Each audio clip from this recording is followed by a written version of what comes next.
Welcome back to the Road to National series. In today's episode, I'm going to take you through a lower max workout. So for today, the variation is a banded deadlift max. I'm using the lightest bands that I own, and I was trying to build up to somewhere in the range of 250 kilos plus the band tension, because I'd managed 240 kilos with a slightly heavier band. So here I attempted 250 using a belt. However, I really struggle to use a belt. I was testing it out, and I have been testing it out in my training recently to see if it provides a benefit, but I cannot brace properly in the bottom position with a belt on. I don't have room. So here I reattempted with no belt, and there was a slight grind, but I managed to hit it. So clearly better beltless for whatever reason. I'm going to continue to try the belt, but if I'm just better without a belt, then so be it. I will continue to lift and compete with no belt, but happy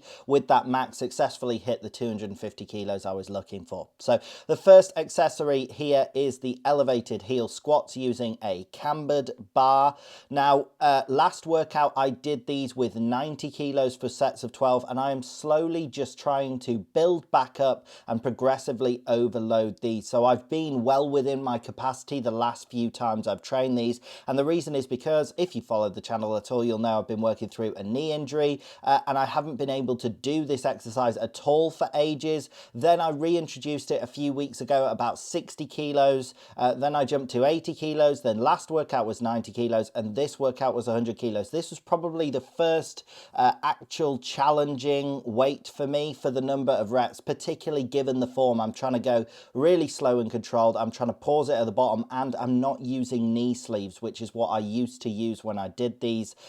But I haven't been able to do these because of the pain in my knee for, I don't know, probably at least 6 months, like half a year. So it has been great to be able to build these back up and for the knee to feel fantastic. And I did have pretty potent quad DOMs the day after, and I'm pretty sure these are what caused them. So the quads actually were being trained effectively as well, and I was pushing somewhat close to failure.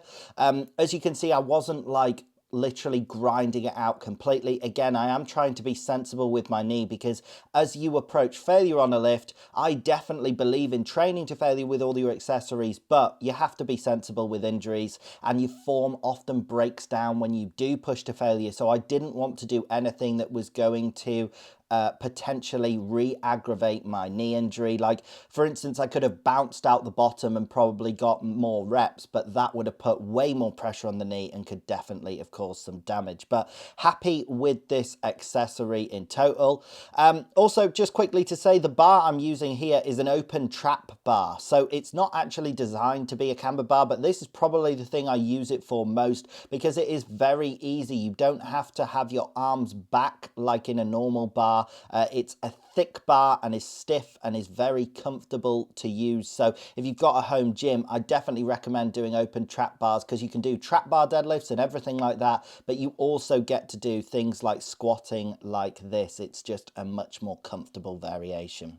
Also, if your gym's got one, definitely take advantage of it. So the next accessory here is standing hamstring curls. So last workout I did 60-pound hamstring curls, and I previously only been able to do 15 reps with that weight, and I managed to do 20 reps, which I was very happy with. So this workout I've done 70 pounds on these hamstring curls, and my previous best on these was only somewhere around 10 to 12 reps. So I was hoping to hit 15 reps. I think that would have been a good progress. But there I managed to hit 18 reps. Now, the last few reps probably weren't full reps. It doesn't matter. I think that the strength benefits from doing sort of partial reps at the end, and the extra burnout you get in the muscle is well worth it. So I'm just counting those reps anyway. I managed to basically get sets of 18 here. I think the partial reps come more in the second sets, to be honest. These ones first up were quite good. And there is a bit of spine movement, as you can see there. I'm literally just trying to get the weight up. Like I just said about form collapse, when you're pushing to failure, I don't actually think it matters as long as the working muscle is achieving failure, and doing that slight momentum shift and jiggling my back about a bit and arching it helps get the weight up, but it helps add more intensity onto the hamstring. So it's successful in that regard. Now, as I mentioned, the strength on these hamstring curls has progressed fantastically recently, and to bust through a plateau, I've currently not had to do this because they have been progressing well, but once I start to plateau on these hamstring curls, I do plan on introducing drop sets. So if you are doing an exercise with a weight stack like these and you start to hit a plateau, drop sets are a very effective way of busting through the plateau. I have drop set pins. They're a fantastic invention. They're very cheap. They're only like 20 quid for me, which is probably about like almost $30, like $25, $30. For the utility of them, they're definitely worth it. And they just help add massive intensity to your training. But also here, for instance, these last few reps, I'm doing partial reps. They're good, but if I could just drop the weight down from 70 pounds to maybe 40 pounds, I'd be able to crank out many more reps. You're able to get more volume and intensity into the muscle, and I think it's way better for busting through plateaus. So the next accessory here is calf raises. So I decided to keep these light and just do 100 kilos. Part of it was being lazy and the fact that I already had 100 kilos on the bar from the squats I'd done earlier. But most of it was because recently I've been really enjoying doing slightly lighter calf raises, but really squeezing the muscle. If you can see, my leg is literally like twitching as I contract into that top position. And that is because I'm able to use a fuller range of motion and sort of contract harder and control the weight more with this lighter load. And it actually caused a much greater pump in the calves. And the calves have had more DOM, so more soreness in the days after this workout.